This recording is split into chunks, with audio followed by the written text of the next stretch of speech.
Muito bem, senhores. Vamos para mais uma videoaula do curso de Mecânica dos Fluidos. Certo? Nessa aula, deixa eu só apresentar, pronto.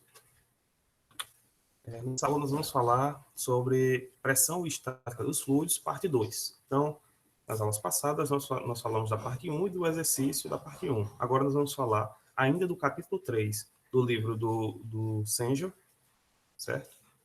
Sobre pressão estática dos fluidos, parte 2, onde nós iremos trabalhar, certo? Dentre os objetivos gerais, outrora já falados, né? O cálculo das forças exercidas por um fluido em repouso em superfícies submersas e curvas. Então, a gente vai estudar basicamente as forças hidrostáticas sobre superfícies planas submersas. Então, a nossa bibliografia principal continua sendo a Sengel e Simbala, certo? Mecânica dos Fluidos, Fundamentos e Aplicações, esse aí que vocês veem. E vamos em frente, certo? Então, as forças hidrostáticas sobre superfícies planas, considera então uma placa exposta a um líquido, como um distribuidor em uma represa. A parede de um tanque de armazenamento de líquido e o casco de um navio em repouso estão sujeitos à pressão dos fluidos distribuídos sobre essa superfície. Então, nós temos aqui alguns exemplos que é dado, né, do porquê a gente estuda essa parte da estática dos fluidos, né? Então, você vê aí na figura uma represa, certo? E como calcular os esforços presentes nessa represa para, a partir da resistência dos materiais, a gente conseguir desenvolver uma represa capaz de suportar essa coluna de água, né? Certo? Então, é isso que a gente vai estudar hoje. Então, em uma superfície plana, as forças hidrostáticas formam um sistema de forças paralelas. E, com frequência, precisamos determinar a intensidade da força e o seu ponto de aplicação, que é chamado centro de pressão. Então, é importante a gente saber o centro de pressão para a gente saber qual é a força resultante, em que local da represa ou da comporta, certo? Está a nossa força resultante. Então, é isso que a gente vai estudar hoje.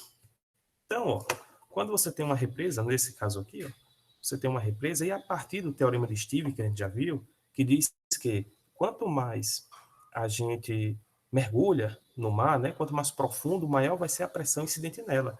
Então, de forma correspondente, de forma análoga a esse entendimento, né, a gente vê que aqui eu vou desconsiderar a pressão atmosférica, tá? Então, aqui é considerando e aqui é desconsiderando. Então, desconsiderando a pressão atmosférica, pegando só a pressão relativa, a pressão manométrica, a gente vê que existe aqui uma representação das forças, ó. Ou seja, a força que atua próximo à superfície dessa comporta é bem menor do que a força que atua na região mais baixa, ou pressão, né? Pode ser dito pressão. Melhor dizer pressão, para o entendimento da mecânica dos fluidos. A pressão que atua próximo à superfície é bem menor do que a pressão lá no fundo, lá na parte da comporta. Então, devido a isso aqui, é que a gente estuda os efeitos da relação das pressões e das forças numa placa e numa comporta. E a gente calcula a partir disso. Ó. Então, se a gente pegar aqui Steven, certo? O teorema de Steven, ele conta que a pressão é igual à pressão atmosférica mais justamente esse gama H, né? Ou seja, esse ρg, que é a densidade vezes a gravidade, vezes essa altura, que diz o quê? Que quanto mais profundo é o meu lago, né, vamos dizer assim, ou a parte da comporta, maior pressão vai ser incidido nela, certo?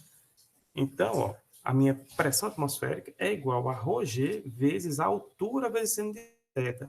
Por que eu transformei H em Y seno de θ? Porque essa comporta ela pode ser 90 graus, como está aqui, ou ela pode ser angular, certo? Então, se tiver um ângulo, você vai ter o θ aqui, certo? Então, eu já estou fazendo de forma bem genérica. Então, atribuindo aqui a força resultante a uma pressão resultante, certo? A uma pressão, uma derivacional da área da pressão resultante, do centro de pressão, certo? Essa força resultante, que é um diferencial de força, que eu especifiquei aqui, qualquer valor aí pequenininho dentro da comporta, é igual à integral da pressão vezes a derivada da área, certo? E essa pressão aqui nada mais é do que esse do que essa expressão aqui, né?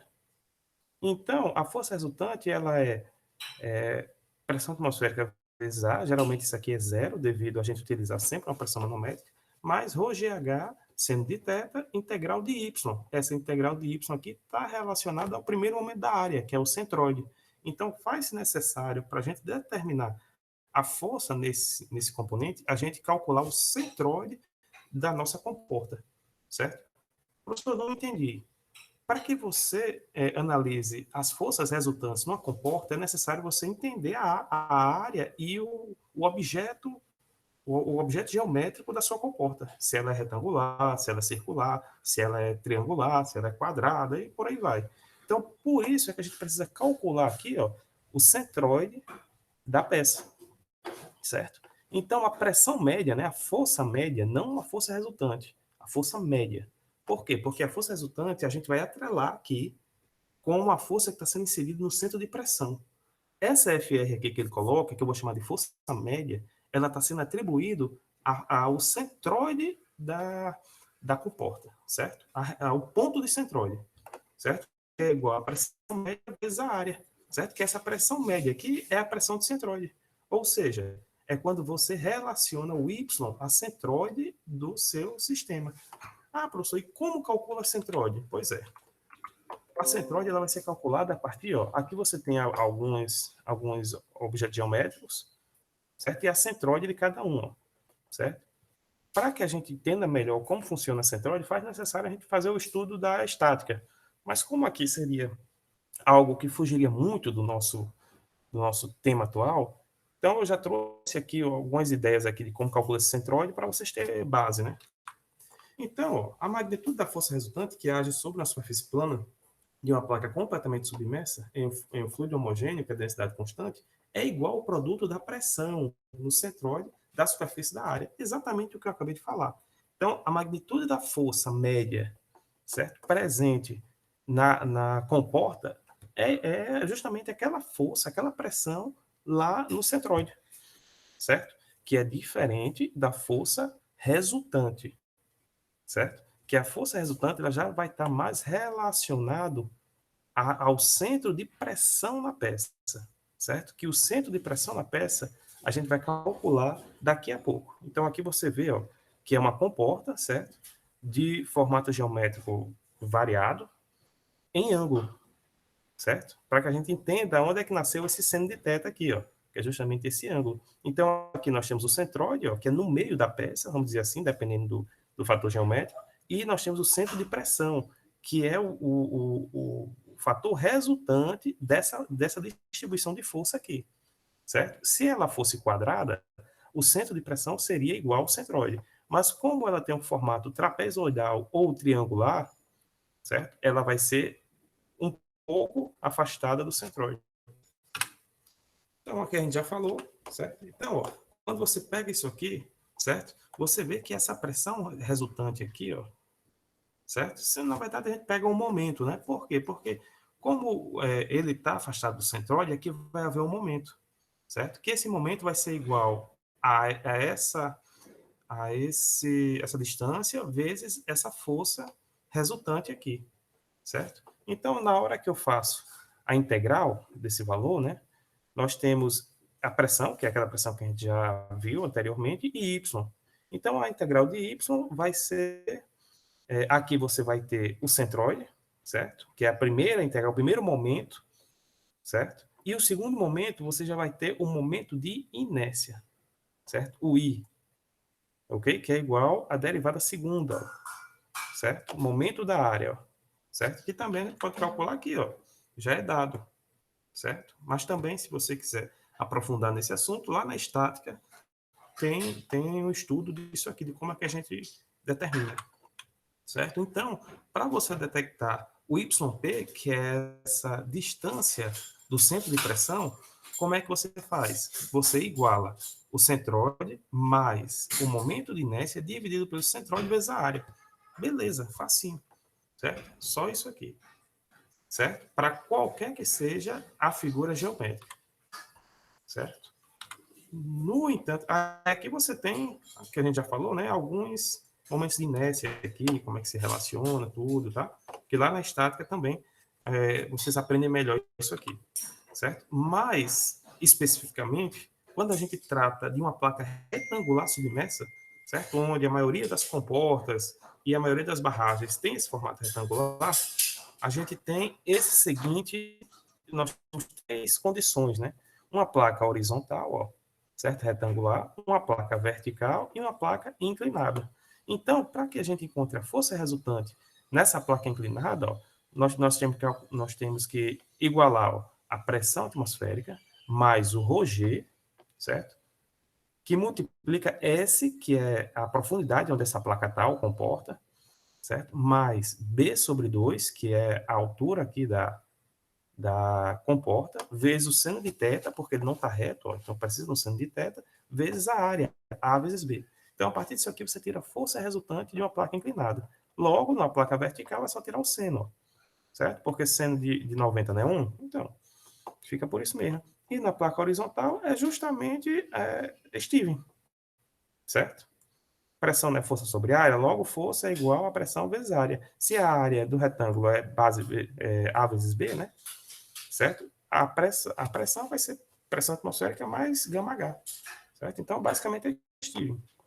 E para a gente encontrar o YP, né? Você pode fazer por aquele método que ensinei outrora, utilizando a centroide e o momento de inércia, ou você pode jogar aqui, ó, nesse cálculo, certo?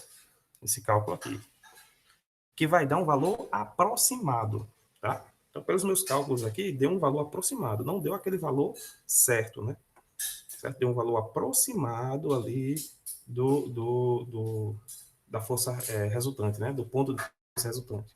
Por exemplo, se ele está aqui, né? Se o S é 0, a força resultante vai ser 1/3, vai ser 2/3, né? Do valor, pegando aqui a parte da pressão atmosférica para baixo, né? Que vai dar 2/3 desse valor, certo? Então, 2/3, vamos dizer que é 4, 2/3 de 4, metade é 2, 2/3 dá 3, certo? E aqui você calcula, vai dar mais ou menos 2,67, por aí, pelos cálculos que eu fiz aqui. Então, tem esse fatorzinho, certo? Dessa diferença, é aproximado. E aí, ó, para que você entenda melhor como é feito esse cálculo, nós temos aqui essa comporta, certo? Pressão atmosférica zero, ó.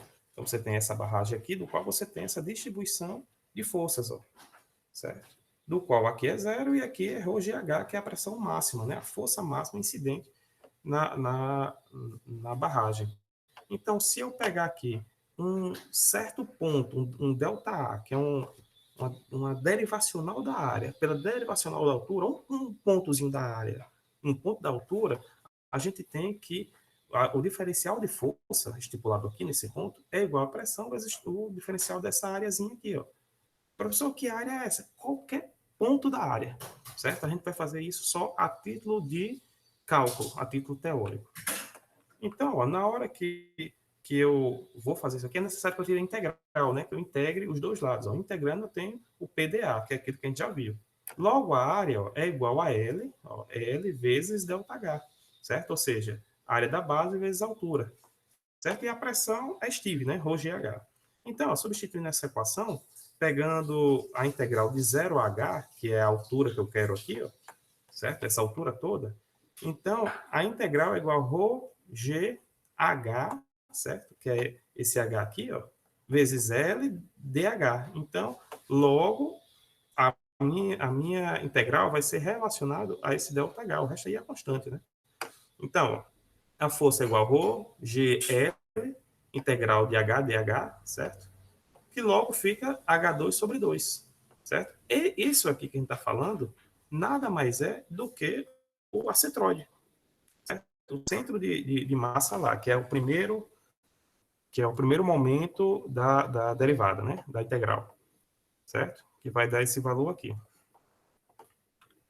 Certo? Então, para você encontrar a força aqui numa placa retangular, a força do centro, é só você utilizar esse cálculo aqui, certo? Já para você encontrar a força resultante dessa distribuição de forças aqui, ó, você vai utilizar o quê?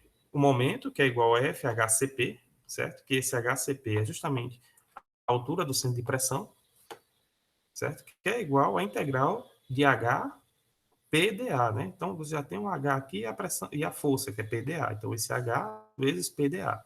Então, fazendo esse cálculo aqui, você tem o segundo momento da integral, né? Logo, aqui você vai encontrar o HCP, certo? E para uma placa retangular, para você encontrar o HCP, né, que é a altura do centro de pressão, é só você jogar nessa fórmula aqui, ó. Facinho, tranquilo. Certo? Aí, próxima aula, a gente vê um exercício de comporta.